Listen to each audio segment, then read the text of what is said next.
Trade spats just turned personal. White House advisor Peter Navarro sparked outrage with an insensitive jab accusing Brahmins of profiteering as he defended Trump's tariffs on India. In Beijing, Modi and Xi struck a rare note of harmony. The dragon and the elephant are talking peace after years of border tension. Over in Tokyo, India and Japan sealed a $68 billion roadmap for a golden decade of growth and security. In Paris, Emmanuel Macron reignited the two-state debate, challenging Israel and the US by backing Palestine. And back home, India's biofuel revolution shifts gears, from cars to bulldozers, aiming to cut crude imports and boost farmer incomes. Good morning. Welcome to Top of the Morning by Mint. I'm your host, Nelson John. This is your smart daily briefing on what matters. From big moves in business to headlines shaping India and the world, we cut through the noise so you can start your day informed and ahead. It's Monday, September 1st. Let's get started.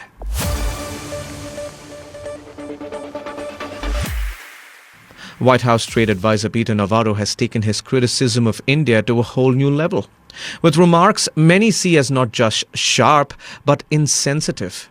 In an interview with Fox News, Navarro dismissed India as nothing but a laundromat for the Kremlin, accusing New Delhi of helping bankroll Russia's war in Ukraine through discounted crude purchases.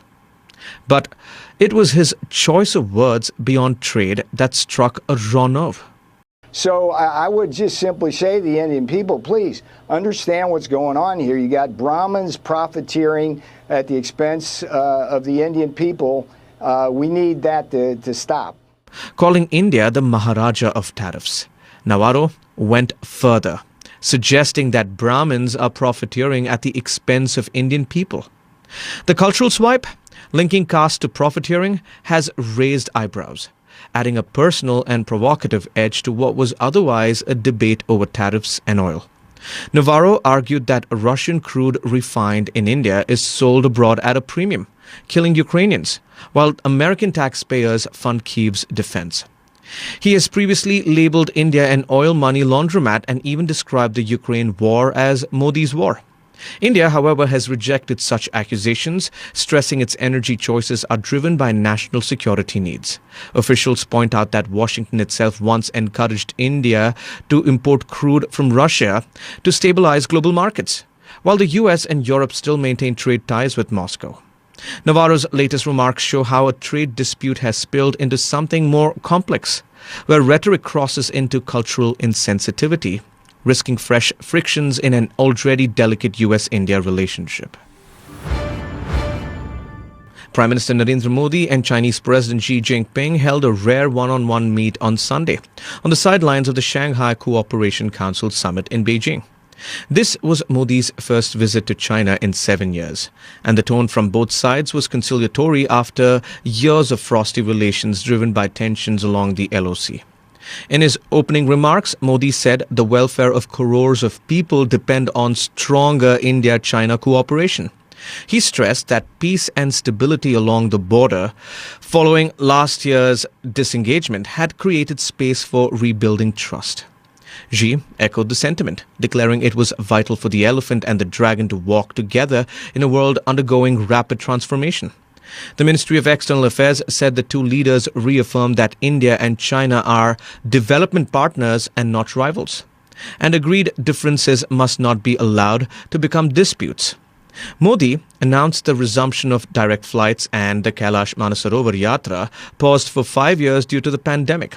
Xi, meanwhile, called for India and China to act as good neighbors, upholding multilateralism and work for a multipolar world. Significantly, Xi told Indian leaders that China sees India not as a threat, but as a development opportunity, urging both countries not to let border issues overshadow larger relationship. Modi added that the ties should not be viewed through a third country lens, underscoring strategic autonomy. Both sides signaled willingness to expand cooperation in trade, security, and global platforms. For now, at least, the meeting suggests New Delhi and Beijing are testing a softer, more pragmatic approach to a complicated relationship. India and Japan are setting the stage for a new decade of deeper ties.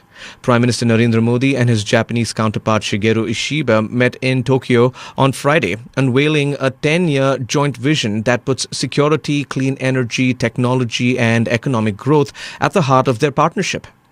The big number: Japan's private sector will pump 10 trillion yen, that's about $68 billion, into India over the next decade. Modi called it the foundation for a new and golden chapter, adding that Japanese tech and Indian talent could drive a global tech revolution. His pitch to Japanese companies was clear: make in India, make for the world. Ishiba echoed that sentiment, saying both nations must harness each other's strengths to solve today's challenges and prepare for tomorrow's. He also underlined security cooperation, especially in the Indo-Pacific region, where India and Japan stand shoulder to shoulder with the US and Australia in the Quad to balance China's influence.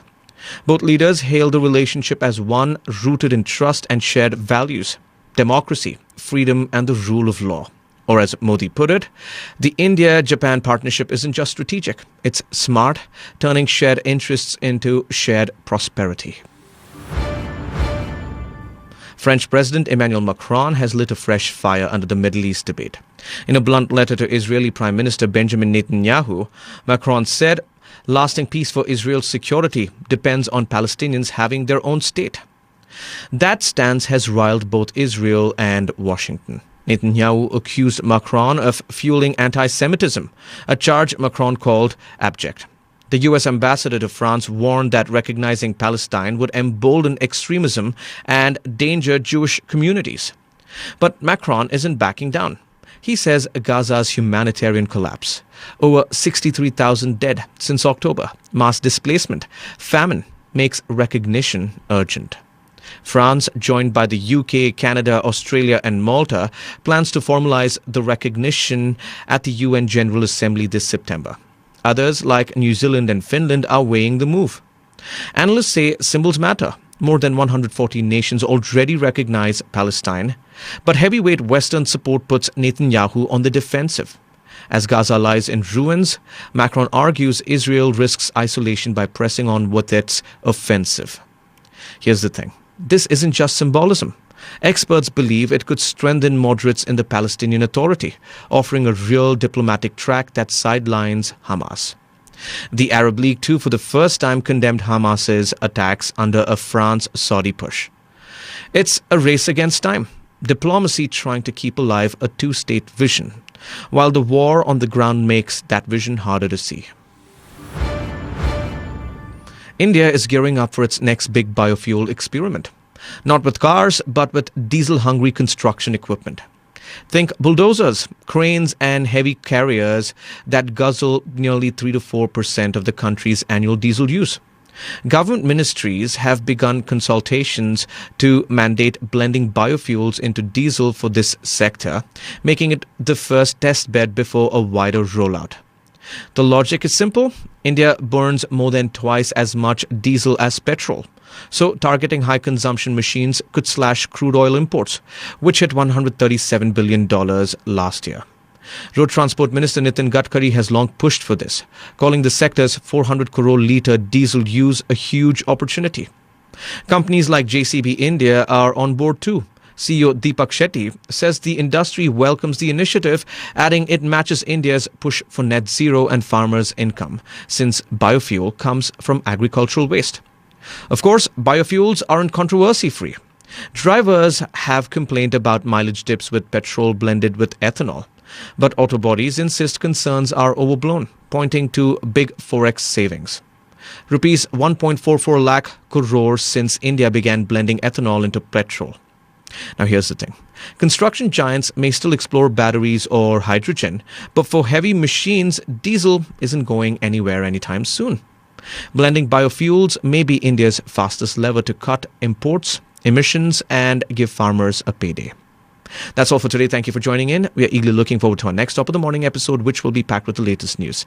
Until then, this is Nelson John signing off. Have a great day.